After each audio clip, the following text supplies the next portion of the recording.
Well, Jack, on behalf of Railway Agent Simmons Boardman Publishing, congratulations on being selected our 2018 Railroader of the Year.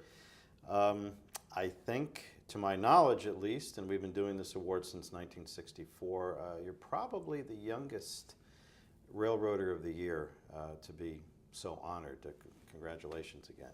Thank you very much. It's an honor, and on behalf of the G&W team, I look forward to talking to you more about what we do here. So let's talk about your background first. Sure. You are originally from? I'm originally from Seattle, Washington, on the West Coast, so I'm a West Coast boy. I met my now wife in college, and through graduate school, we eventually found our way to neutral territory in New York. She's from Ohio, I'm from Seattle, and we settled here in New Canaan, Connecticut. And where did you go to school? We met at Princeton University. Princeton. And we ended up in New York City simply because it was a place where we could both find our first jobs out of graduate school. And she went to work at a large New York law firm called Skadden Arps, where she's in international litigation. And I took a job at a British investment bank called Schroders. And Schroders had a transportation banking practice that also included the initial public offering of Genesee and Wyoming. So serendipitously, I got to know G&W through the world of corporate finance. So your background is in finance then? Postgraduate school is finance. Prior to that, I worked in Japan for as a Seattle boy. Weyerhaeuser's one of the local companies, and I worked for them in their Tokyo office and then in their Beijing office. And I'm a maps guy, and so I studying a commodity at Weyerhaeuser. It whetted my appetite for what ultimately became a passion for railroading. Maps, could you expand on that a bit? It's probably a byproduct of my father's a professor of Japanese politics at the University of Washington. He's still teaching there at the age of 84. As a baby, I was on a 747 from Seattle to Tokyo when I was about 3 months old, and so my brother went to a Japanese kindergarten. My sister was at the American school in Japan, and so I always grew up looking at world maps, and I have always enjoyed the study of maps. Coincidentally, my mom had the same gene. She had a master's in geography from Berkeley, and so maps are a natural transition to railroads, where you get to study the local economy, the local politics of everywhere where we do business. And so it became, when I got into the world of finance and got exposure to railroads, it was just a very, very natural fit. So your interest in railroads then goes back almost to your youth? I would say my interest in everybody likes railroads. This is true. And so I've always enjoyed railroads as an industry. I would say the intensity of the interest took place when I got to work closely with railroads on Wall Street, and I got to go see them. The first thing I did with a railroad was I went to Mexico City for what was then going to be the initial public offering of Kansas City Southern when I was at Schroders. And I got, as part of that due diligence team, I first got to get the deep-seated flavor of what railroads were all about. And as you know from the KCS network, if you like studying maps and commodity flows, that's a great railroad to be looking at. You know, just as an aside, I've been with the magazine 25 years, and in the 90s I spent a lot of time in Mexico with the Kansas City Southern folks when the railroad, what became TFM, of course, is now Kansas City Southern de Mexico, was privatized. And that's kind of, would you call that serendipity, I guess? You've sort of come full circle, or you were part of that. You were part of the investment, on the investment side of that. Sure. Well, it really, what it was a study of an industry. It was the first time I'd taken a deep dive on railroads and was intrinsically interested in it. I came home from that due diligence trip and described it in elaborate detail to my wife, so she knew I had a unique bug. And then that was subsequently followed up by working on a transaction with the Union Pacific Railroad back during the UPSB time of the merger, when there were some challenges with congestion on the network and they needed to raise some equity capital. I participated on one of the underwriting teams to do that. And so then I also got the humbling experience of the operational complexities of a railroad. So that really primed you then for coming on board with Genesee in Wyoming, which has grown into a global company. The arrival at G&W was, as you said, was purely serendipitous, and that was following Schroeder's. I briefly took a job. I was actually in the tech world doing emerging telecom finance for a short interval. And the phone rang, and it was someone who I had met in the world of finance asking me if I was interested in being the CFO of a .com company out in San Francisco. That actually had immediate appeal to me because I was from the West Coast and it seemed like a good ticket back to the West Coast. But we had taken my wife had a great job in New York, and so I said, well, now's not the right time for that. And then as a throwaway comment, I said, but you know, there's a great little railroad company out in Connecticut where if they had ever had an opportunity, I would be interested. And the response back was, really? Because G&W at the time was the market cap of the company was about $45 million. So it wasn't on, this was during the .com boom. Late 1990s? Yeah, that was in 90, that first conversation, that was in 99, late 99 when that conversation took place. After the really comment, I literally got a phone call from the then chairman saying that they were indeed looking for a CFO. I was 29 at the time, so I was quite young. How large was the company at that time in terms of holdings? Probably 18 railroads or so at that time, and our revenue base was probably about $175 million. And so in terms of how I've grown into the position that I have today, it's literally because myself and the entire team at G&W have put together all the building blocks that have turned G&W into what we are today. Today G&W is 122 railroads around the world, and I got about $2 billion of revenue. But it's more than Class 2 and Class 3 railroads, at least from a North American viewpoint. That's right. It's the company has other operations. You want to talk about that a little bit? Sure. Yeah, the way to think about G&W is in North America, we're the little guy. We're the Class 2s and 3s, and then patiently over time, we've put together contiguous railroads to extend out into regional rail systems. For example, the original G&W is 14 miles. Our now northeast region of contiguous lines in that geography is 790 miles. So it's that's who we are. We're the little guy. We're the feeder lines to the Class 1 networks, thinking of us as the last mile in most cases. Sometimes the last mile is 4 miles. Sometimes the last mile is 600 miles. It totally depends. And first mile as well? First mile as well. We do about, it's close enough to 50-50 in terms of origination versus terminating shipments. Outside the U.S., we're the bigger guy. We do long haul transcontinental moves within Australia. We handle about 85% of all containers that move by rail in the United Kingdom, and we have higher horsepower locomotives that look more like a Class 1 railroad outside the United States. So in Australia, that means lots of commodities.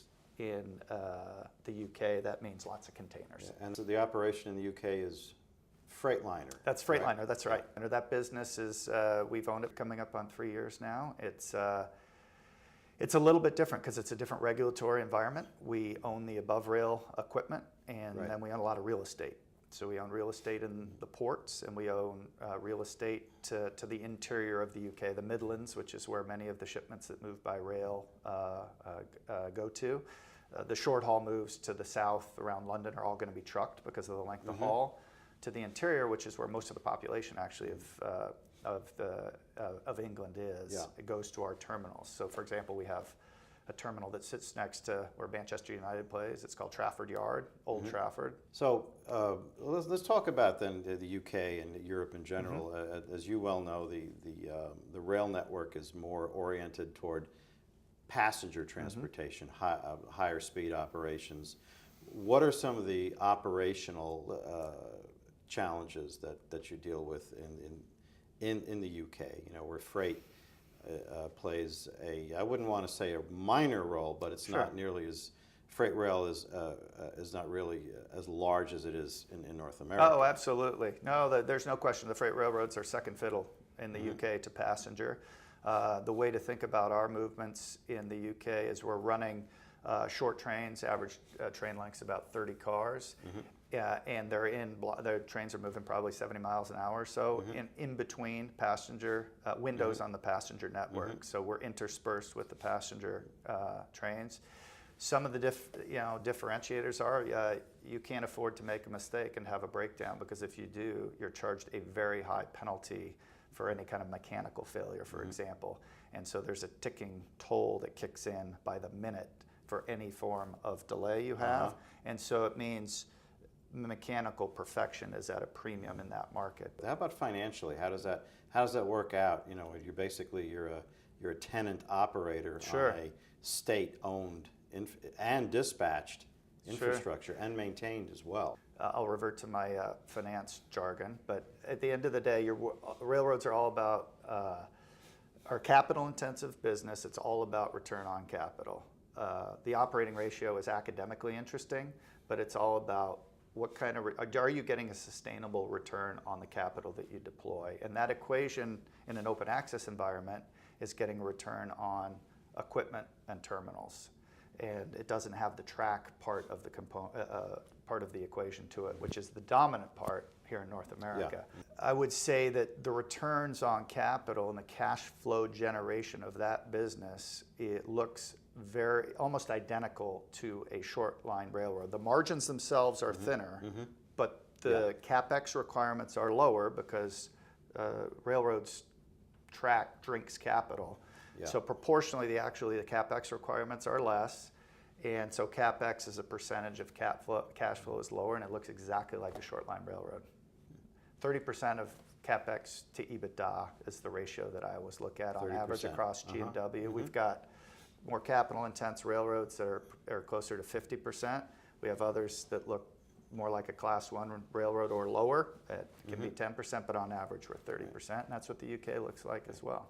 Let's take a trip halfway around the world and go to Australia. Sure. Totally different operating environment. Yeah, heavy haul, commodities, similar really to regional railroads, because a lot of what you're doing is gathering commodities from the interior, pulling them to port for export to Asia. So in that sense, it's actually a little closer to the regional railroading model than the Class 1 model, except for the transcontinental intermodal traffic. Most of the bulk commodities, average length of haul, is quite a bit shorter in Australia. So they're gathering systems for each of the states in which we do business. So yes, it's iron ore, copper, manganese, coal. It's the last coal burning on Earth. It's cheap coal, really high quality, going to Japan, to China, to Taiwan. Heavier horsepower, locomotives. Track ownership there is different. We were the first foreign investor into the Australian market back in 1997. Our approach when we entered was to own both the track and the above rail equipment. It was a model that we understood. Under that regulatory regime, there is theoretically the ability to compete away our above rail business and be left as a toll road, just owning the track. But generally speaking, each of our investments from 97, when we made a big investment in South Australia, to 2000 when we invested in Western Australia, and these were all privatizations, by the way. We've retained ownership of the track, and where we are today, as of what we have is a joint venture in Australia. The world's largest infrastructure fund, Macquarie Infrastructure, is our 49% partner. We own 51% of it. We have Northern Territory, South Australia, and New South Wales as our primary places where we operate. What does your typical day look like, being that you're responsible for, well, the world? Yeah, well, it's pretty much, right? It's what our team does during the day, because the scalability of our model is purely derivative of the quality of people that we have running each of our regions. We have 9 regions around the world. I view it, my job as CEO is to be replaceable at any point in time. If I go away, the operations still run. For me, that succession planning standpoint, that's the number one That's the number one thing I should be doing, is having great people who can run the operation without any oversight. And so that's what we have, is 9 autonomous regions. That's why we've been able to scale up, because each of those regions is a discrete standalone business that can incorporate additional acquisitions into it effortlessly in most cases. Now, we do, for the international subsidiaries, we have boards of directors on each of them. And so we have, even if we're not there physically in person, we're there telephonically and with formal meetings that include local directors in that market. So we have a Canadian board, Australian board, a UK board, and then of course the G&W corporate board that sits on top. I chair the boards of all the international subsidiaries, and then I have the experts within G&W sit on those boards. So for example, Dave Brown, our Chief Operating Officer, he sits on the boards of each of those entities. Our Chief Commercial Officer, Michael Miller, sits on the Australia board. And so I've got subject matter experts at my side for those meetings. Ray Goss is your Chief Engineer. Chief Engineer, and your Chief CMO is Rich Regan. Rich Regan, okay. That's right. The model at G&W is there's regional autonomy, but we also have what I call the consigliere, and they sit in Jacksonville, Florida. These are people with 35, 40 years. Actually, our guy on the ground, Roger Cross, overseeing the track engineering work, has 47 years of industry experience. We have guys with a tremendous amount of experience overseeing standards and best practices across each of those autonomous regions. It's like an internal consulting group that does the Ronald Reagan Trust But Verify worldwide. So Rich, for example, in the mechanical area, he does oversee the global fleet.